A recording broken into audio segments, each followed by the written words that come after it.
nuevamente estamos aquí en su podcast favorito, El Chungo Muy Forma, donde hablamos sobre mundo, actualidad y juventud.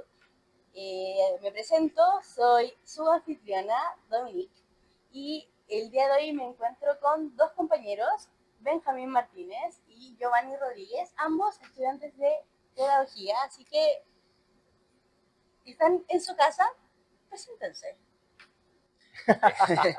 Bueno, saludarle igualmente a quienes estén viendo este podcast. Bueno, un placer estar acá, preparado para la conversación, para la discusión que vamos a llevar a cabo. Como nos había presentado, soy estudiante de Pedagogía en Historia de la Universidad Alberto Hurtado. Bueno, algunos también me pueden conocer como dirigente estudiantil, otros me pueden conocer también como dirigente vecinal, porque obviamente siempre uno tiene que mezclar la universidad con el pueblo y el pueblo a la universidad. Muchas gracias por la invitación. En verdad, estamos claros que la carrera de pedagogía tiene un rol fundamental en la sociedad y este tema de catástrofe que vemos nos interesa poder conversar y al menos como aportar como una mirada como estudiante. Yo estudio pedagogía en matemáticas en la UNCE, ex pedagógico, y creo que nada, es un grato poder conversar estas cosas y con otro compañero tan distópico como de historia, matemática, pero nos une un tema en común, que es la educación en Chile. Así que en ese sentido, bacán poder conversar y el espacio. Claro, ahí ya entraste al tiro en materia, Benja, porque dijiste al tiro ya catástrofe, con la situación de catástrofe que enfrentamos en la educación. No sé si alguno quiere decir algo o entramos ya de lleno. Bueno, yo quisiera agregar como a eso, yo he escuchado a mucha gente, mira, no quiero estigmatizar, pero sobre todo gente que se hace llamar progresista, que dice en redes sociales más que nada, porque es la forma en como que más se comunican, porque en la calle, por ejemplo, podemos encontrar otras versiones, pero por ejemplo en redes sociales. Siempre hacen la satirización de lo que es la situación en Chile, donde dicen, oye, Chile se cae a pedazos, riéndose básicamente, y haciendo más que nada como una competencia con respecto a lo que fue el gobierno de Piñera. Y si bien, claro, Chile no es que estemos en el peor periodo de nuestra época como historia de la nación, del Estado, por así decirlo, pero hacer una sátira también respecto a que las cosas están bien, eso igual siento que es una falta de respeto personalmente. ¿Por qué? Ahora vamos al argumento. Si bien, claro, no es que se esté cayendo a pedazos, pero está todo correctamente.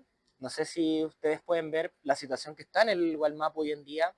Los niños prácticamente tienen que vivir con la militarización todos los días, o sea, salen de sus casas, se encuentran tanquetas, se encuentran militares cuidando más que nada, más que la seguridad, el bienestar como el bien común, se encuentran cuidando los capitales.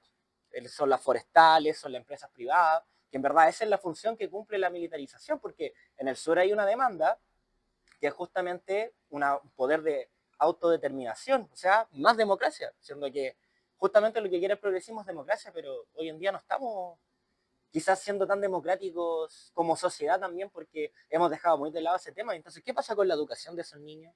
¿Qué pasa con la educación incluso de esas personas que quisieran tener la oportunidad, o sea, pudieran tener la oportunidad de estudiar algo más allá de los 12 juegos, como se le llama, de salir del cuarto medio? Tampoco existe educación en los lugares del sur que sean aledaños donde no haya acceso, ¿ya? Por ejemplo, yo no conozco ninguna universidad, algo que sea que estuviera en Lautaro, en Victoria, en Freire, tiene que ir a la ciudad para eso. Entonces, igual, cuando yo escucho por lo menos esa situación de, no, Chile se cae a pedazos, me río, porque en verdad no, la verdad es que, claro, no se cae a pedazos, pero tampoco estamos bien. Entonces, me parece muy bien el término de situación de catástrofe nacional para todos los temas y sobre todo en educación. No tengo nada que aportar, compañero. Ya lo dijo todo. Bueno, y no sé, pasando por ejemplo, continuando con la situación de catástrofe, que claro, no existen condiciones para que puedan estudiar todos los niños y las niñas, para que se pueda garantizar realmente la educación de todos los niños y niñas de este país. En el tema de la infraestructura, ¿qué es lo que han podido ver ustedes ya como profes que ya han tenido prácticas, ya han estado trabajando en colegios? Entonces, ¿cómo ha sido ahí más o menos su experiencia? Igual es bastante variada, pero igual hay un sinónimo bastante distinto entre lo que es la educación pública, particular subvencionada, y lo que es particular. La educación pública, en verdad, al menos en los colegios que me ha tocado, los liceos públicos, se caen a pedazos. O sea, yo creo que hay que decirlo así, como con esos términos bastante peyorativos, pero es la verdad. Yo creo que la propuesta de los compañeros del CENTE del 2% como emergencia con respecto a lo constitucional, hay que tomarlo como una propuesta seria, real, como pensarlo al corto plazo. Si bien es una medida que va a ser como un paracetamol en verdad la situación, pero yo creo que la postura que tiene que tomar el gobierno, o inclusive el que sigue, como Estado en general, es reconocer la realidad educacional chilena y reconocerla como tal, como el problema que está. Y si ellos no quieren asumirla como ese problema o en la situación que está, eso ya ellos que quieren tapar la realidad. O sea, si ellos quieren tapar la realidad diciendo que la situación no se encuentra de tal manera, es porque ellos no quieren asumir esa medida importante del 2%. Entonces yo creo que vemos los liceos del Valparaíso, por ejemplo, nuestros compañeros del CENTE, donde cada vez nos muestran, llueve una vez y los colegios se caen a pedazos, no hay clases, y en cambio los sectores como más altos de este país, todo corre como si nada, o sea, la lluvia, el calor, todos tienen agua caliente. Entonces, ¿por qué la educación pública cada vez, primero en cantidad de establecimientos cada vez menos? Y creo que una medida de salvarla, creo que no son los SLEP, es una medida bastante mediocre que tomó el Colegio de Profesores con el Estado. Una medida como de paracetamol, como decía, es el 2% de carácter constitucional. Pero ese gran problema, y vuelvo a ser reiterativo con esto, implica al Estado asumir la educación como un estado de catástrofe. Y creo que eso no lo quieren tomar, esa medida política. Es meramente ideológica y política, no es otra cosa más que eso. No es que ellos no crean en la educación pública o no quieran mejorarla, pero quieren mejorarla con su política, con su ideología, con sus maneras de ver las cosas, y en este caso lo que tenemos más es SLEP. O sea, esa es su medida de mejorar la educación pública, entre muchas comillas. Cuando ya vemos que eso tiene un montón de problemas, hay ciertas comunas que aplazan los meses para hacer el traspaso a SLEP porque ven que la medida no está siendo realmente como una ayuda a la educación pública, es meramente un parche ideológico que les sirve a ellos como al Estado de la nueva educación pública, pero en verdad es lo mismo y inclusive peor. Eso pienso yo como de la infraestructura de la educación pública. Yo creo que también eso responde mucho a que los gobiernos que han salido de la concertación y hoy en día la concertación 2.0 responden más que nada a una forma de administración del Estado neoliberal, donde, claro, no podemos cambiar el sistema porque la Constitución no lo permite, tampoco es que estemos haciendo algo porque están instando a la democracia de, oye, cambiamos la Constitución, si en verdad se aprobó, hay un 70% de la población aprobó que sí se tenía que hacer un plebiscito, si bien se rechazaron dos, pero aún tenemos la aprobación de la población en que hay que cambiar el plebiscito. Porque estuvimos en contra, o sea, en verdad como país, que por ejemplo yo voté apruebo en la primera, en la segunda obviamente nulo y en contra, igual hay una opción de poder ser una asamblea constituyente en donde se puedan tocar todos esos temas y que la ciudadanía como tal sea capaz y tenga la responsabilidad, el deber y por supuesto también la garantía de poder participar en este proceso, porque ahora solamente vimos representantes en los procesos anteriores, ¿ya? Bueno, en esa lógica, lo que han hecho estos gobiernos de la concertación, bueno, para qué decir el gobierno de Piñera, que en verdad más que resta que suma, solamente son formas de administrar el sistema neoliberal en donde han podido acomodar las demandas de la ciudadanía en un término populista. ¿Para qué? Para evitar que haya más movilizaciones y así, por un lado, poder tener una gobernabilidad tranquila para quienes quieran invertir en el país, encuentren que hay un país más calmo, más tranquilo, y así entonces lleguen los capitales extranjeros a invertir y que incluso invierten en educación acá. O si no, invierten las personas que tienen mucho más dinero, como así lo es la familia Kass, que tiene colegios y que también estuvo en el Senado, en el Parlamento, legislando sobre educación. Y hoy en día se quiere tirar a presidente, como lo ha hecho veces anteriores, y también mete una propuesta de educación. Aquí yo quiero dejar algo claro también, que la educación es un tema y un término, perdón, es una lucha ideológica que la ha llevado a la izquierda. ¿Por qué? Porque los estudiantes en su mayoría son estudiantes populares y solamente un 5% son estudiantes, de hecho en Chile, si no me equivoco, está alrededor del 10% los estudiantes que son de capas altas y el 90%, el 85%, pongámosle, no son de capa alta, son capas medias y capas populares, entonces somos nosotros los que tenemos que tomar más decisiones dentro de esa área, pero no la hemos podido tomar y la ha tomado cierto sector, en donde para dejar tranquilo a la población toma estas medidas, como lo fue el SLEP.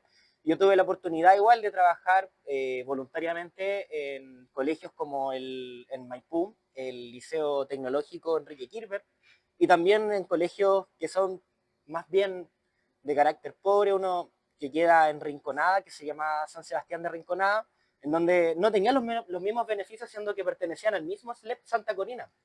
Veíamos que había robo, había vulneración en temas de comida, de alimentación, los estudiantes no tenían para comer, siendo que era un colegio que se pagaba la alimentación, el Estado le pagaba para que los estudiantes pudieran comer porque era un colegio vulnerable, entonces no tenemos las mismas condiciones y por otro lado tenemos mayor presencia de autoridades, mayor presencia incluso que llegaba hasta el alcalde en el LTEC, que son las siglas. No estoy más que llegar a la crítica como de las autoridades, criticar que no ha salido bien esto. Entonces, yo, por ejemplo, aquí dejo la pregunta, ¿habrá otra forma de financiamiento en la educación?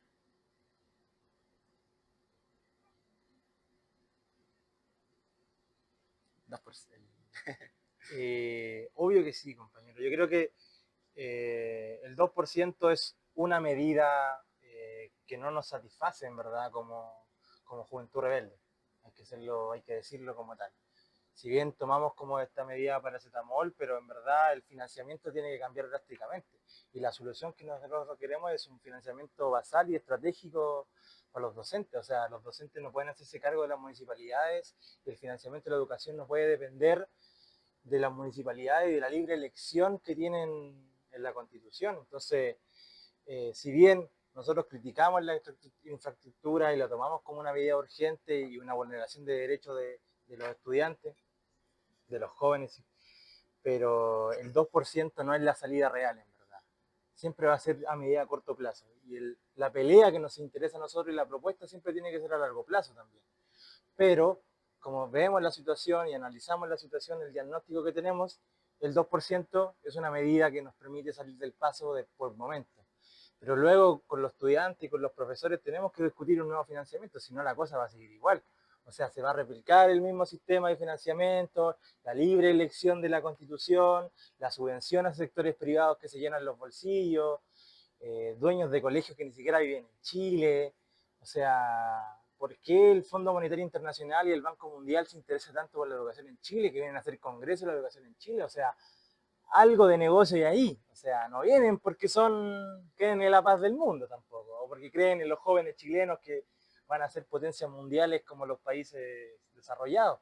Para nada, es porque saben que el negocio de las subvenciones y el Estado le da todo el chip libre para toma, haz lo que queráis con los estudiantes y los colegios. Y ellos imponen su ideología educativa, su sistema de ver el mundo, su tipo de democracia, su tipo de educación, su tipo de currículum, su libro de texto, y así sucesivamente. Entonces, hay que discutir también este 2%, hay que discutir un modo nuevo de financiamiento, pero también hay que discutir también por qué las grandes empresas internacionales se interesan tanto en la educación en Chile.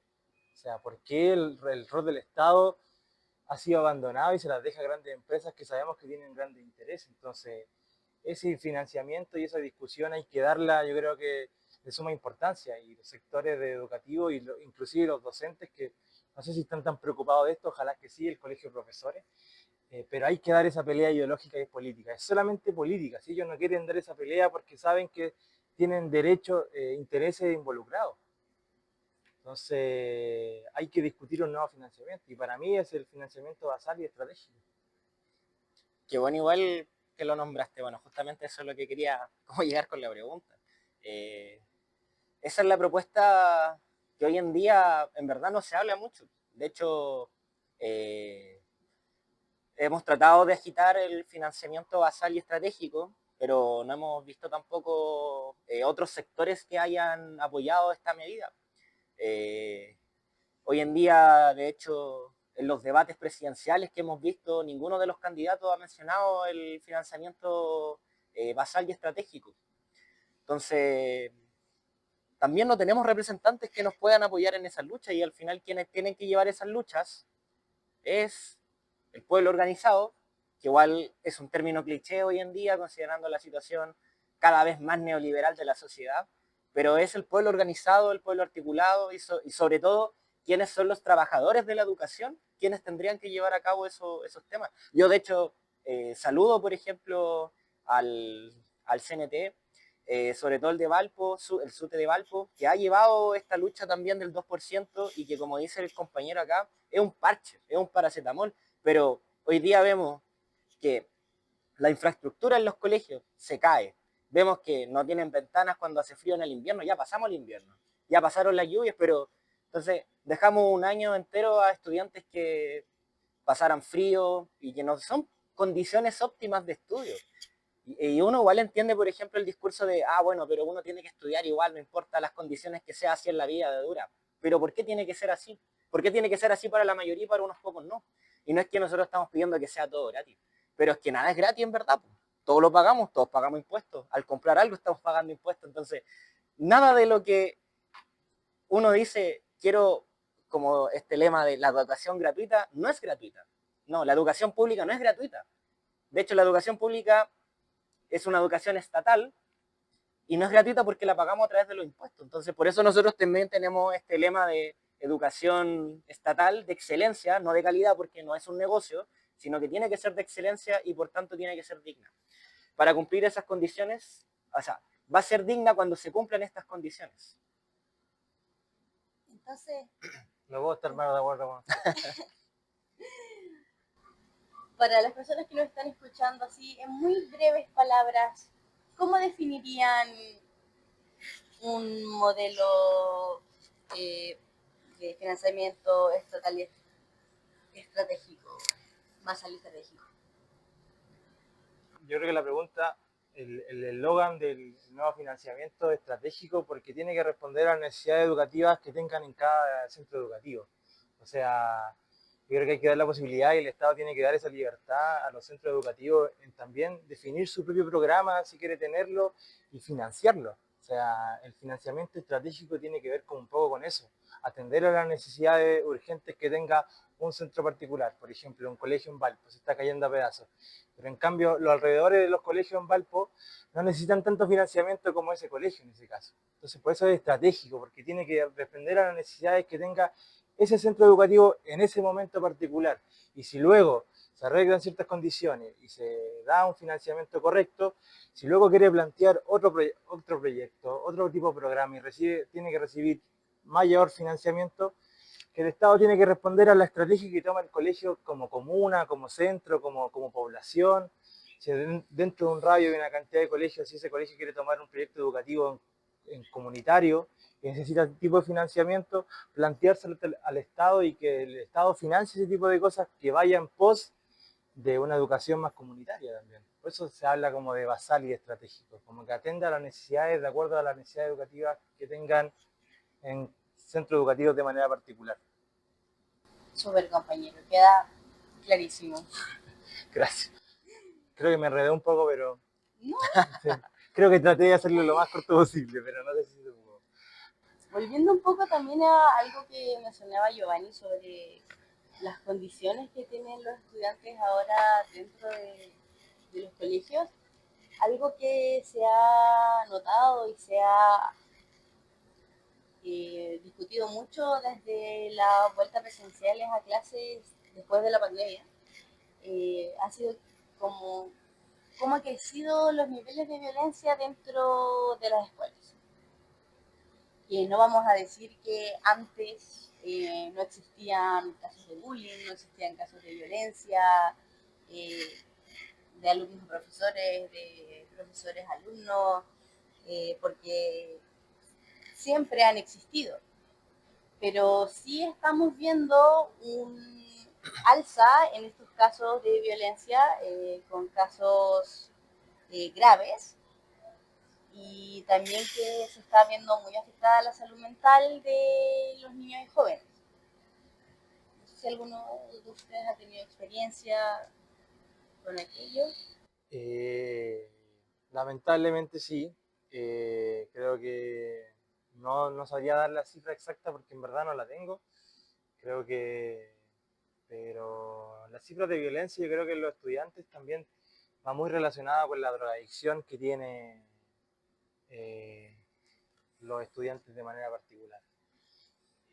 Creo que si bien antes había violencia, había tipo de bullying, que en verdad también era un tema que había que tratar, pero creo que la violencia que existe ahora en la escuela es 180 grados con respecto a antes. O sea, ya no es solamente un compañero que molesta al otro por cualidad física que tiene, sino ahora que realmente hay narcotráfico dentro de la escuela, hay violencia física, hay gente que va armada, estudiantes, niños que son utilizados por el narcotráfico como organizadores de drogas dentro del colegio. Entonces, yo creo que la escuela, si bien los profesores no tenemos que hacernos cargo de ese tipo de problemas, o sea, no son nuestra responsabilidad, pero yo creo que el rol del Estado tiene que vincularse con la escuela de otra manera. ¿Por qué los estudiantes son así? ¿Son realmente problemas de la escuela o son porque la sociedad los obliga, el entorno los obliga a hacer de esa manera, donde su papá o tiene problemas de drogadicción o no está, o tiene problemas mentales, donde la droga, donde el niño ve, hay narcotráfico, weón, narcotráfico como lo ve pan de cada día, donde los robos son pan de cada día, donde la violencia física es cotidiana. Entonces, ¿qué es lo que ve el niño? Una normalización de la violencia y drogadicción, y él, como no tiene las herramientas emocionales, porque obviamente es un joven y está descubriendo el mundo, cae en ese tipo de mundo. Entonces, y lamentablemente, como los padres no tienen cómo ayudarlo, el niño cae en la escuela, que es normal que caiga en la escuela porque tiene que educarse, pero esos problemas los traslada a la escuela, y así un montón de niños. O sea, si el niño además tiene problemas de droga, va sin desayuno, no durmió la noche anterior, entonces, obviamente el niño cuando el profe le diga algo, va a atacar con violencia el docente porque, deja de wearme, viejo culiado. Entonces, y así sucesivamente. O si un compañero le dice algo, se agarra combos con el compañero.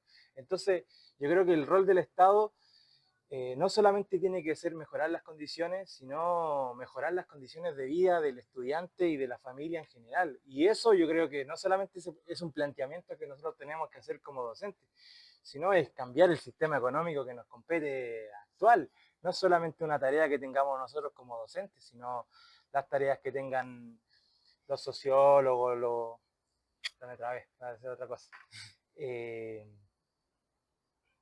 Iba a decir una hueá, pero nada que ver.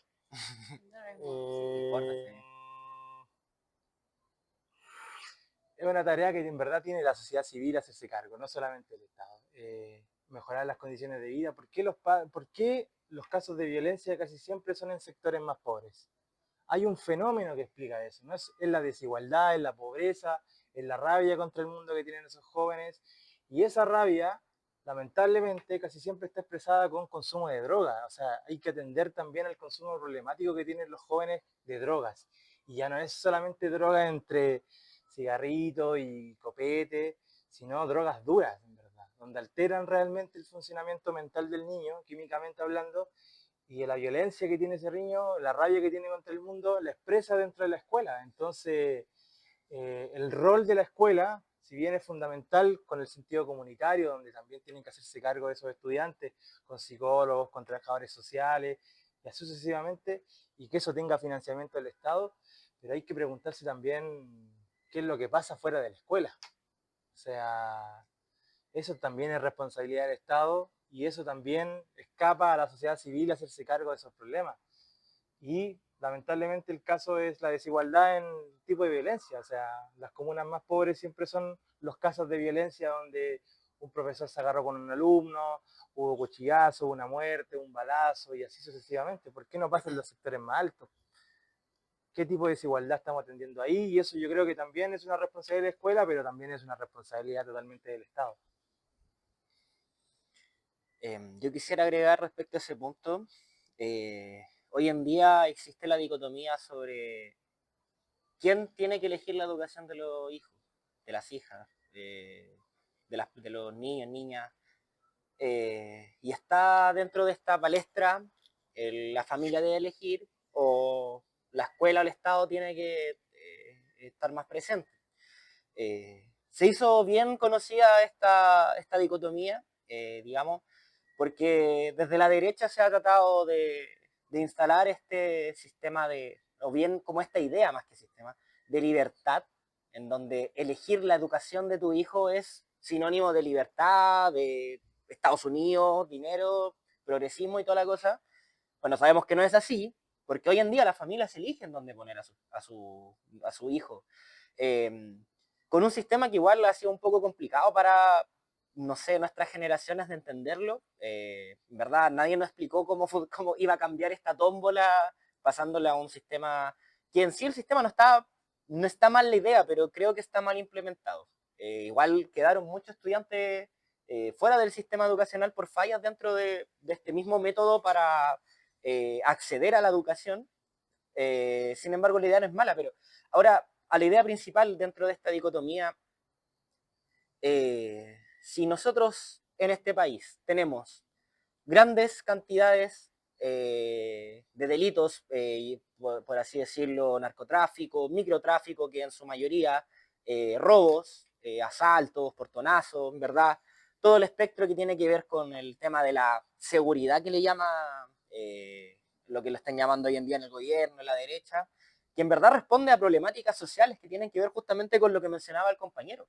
Tiene que ver con que hay sectores vulnerabilizados que lo único que buscan es dentro de su individualismo, que el individualismo fue plasmado en esta sociedad neoliberal que justamente lo que busca es que sálvese quien pueda, yo veo por las mías, entonces ¿qué es lo que están haciendo estos jóvenes hoy en día?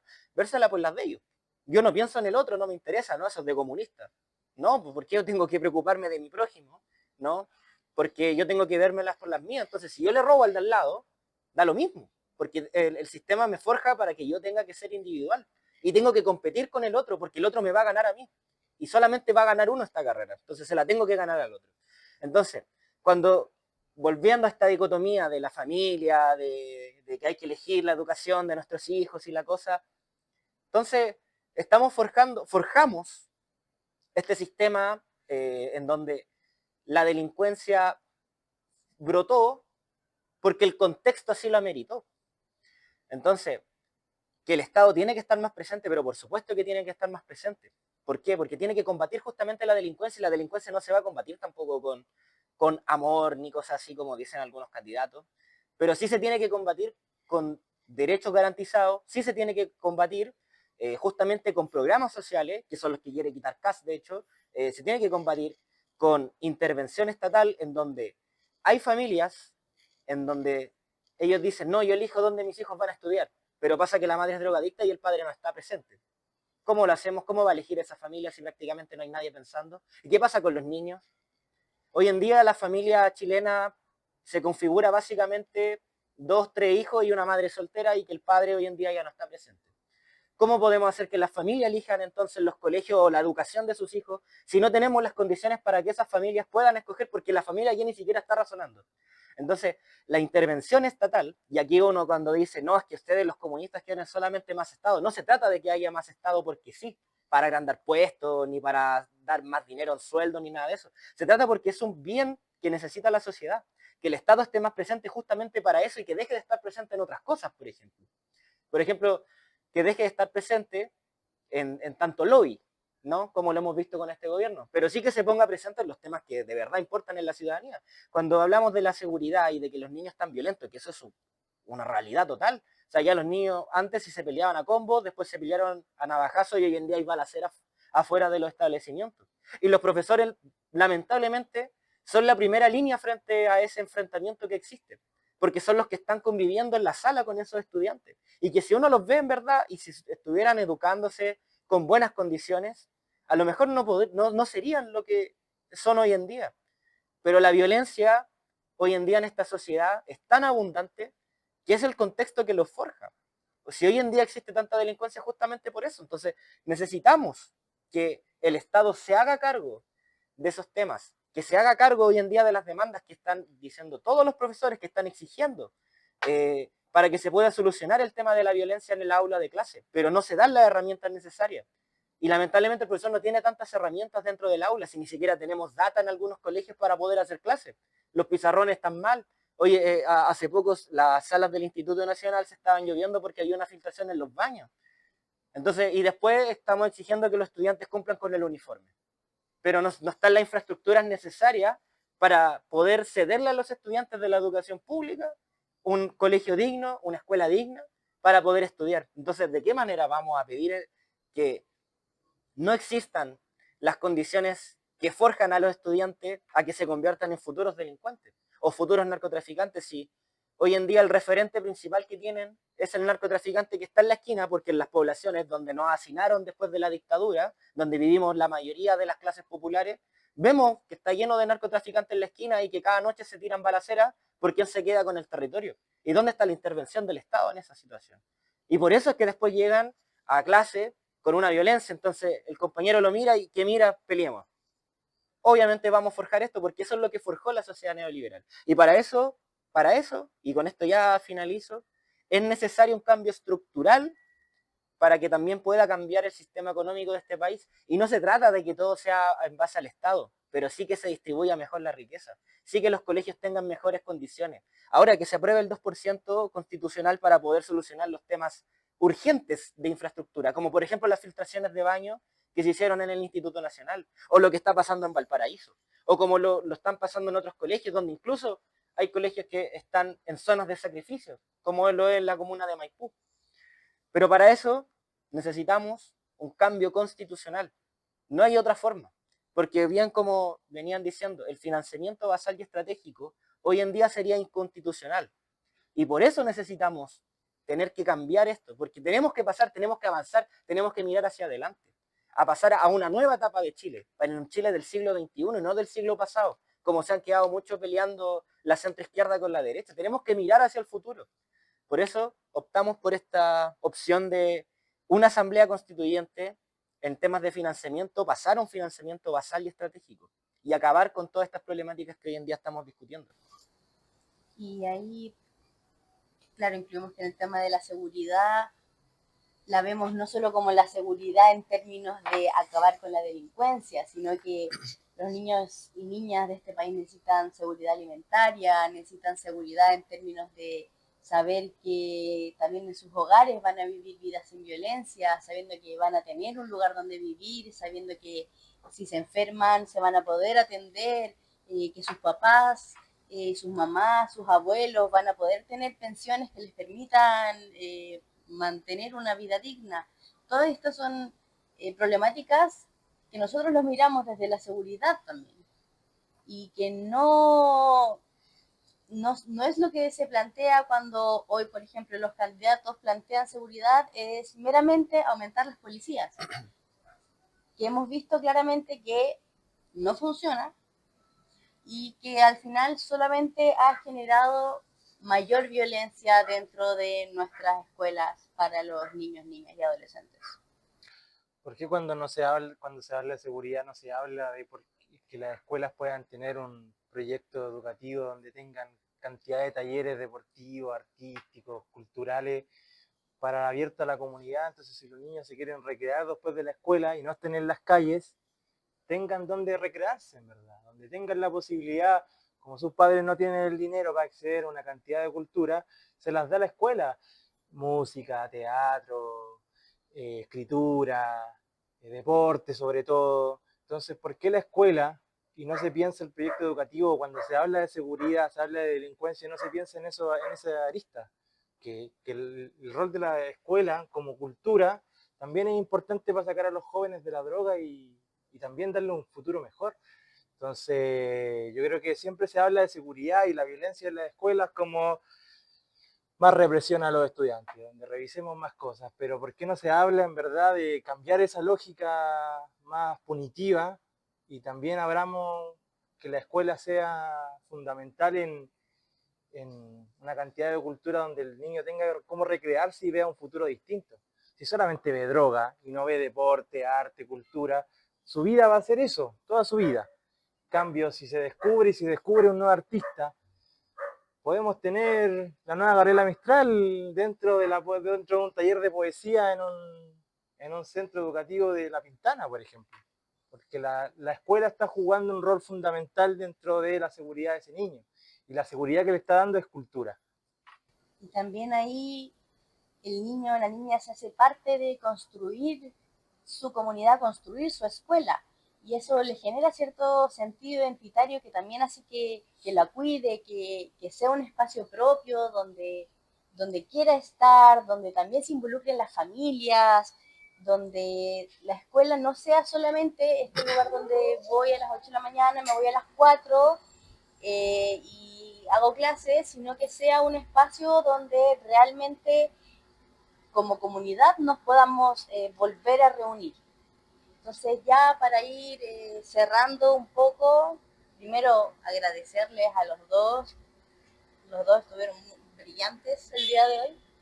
No sé Muchas si gracias. Saco el sombrero por el compañero. no sé si tienen algo que les gustaría agregar, algo cortito para finalizar. Bueno, finalizar quizá el último minuto de confianza.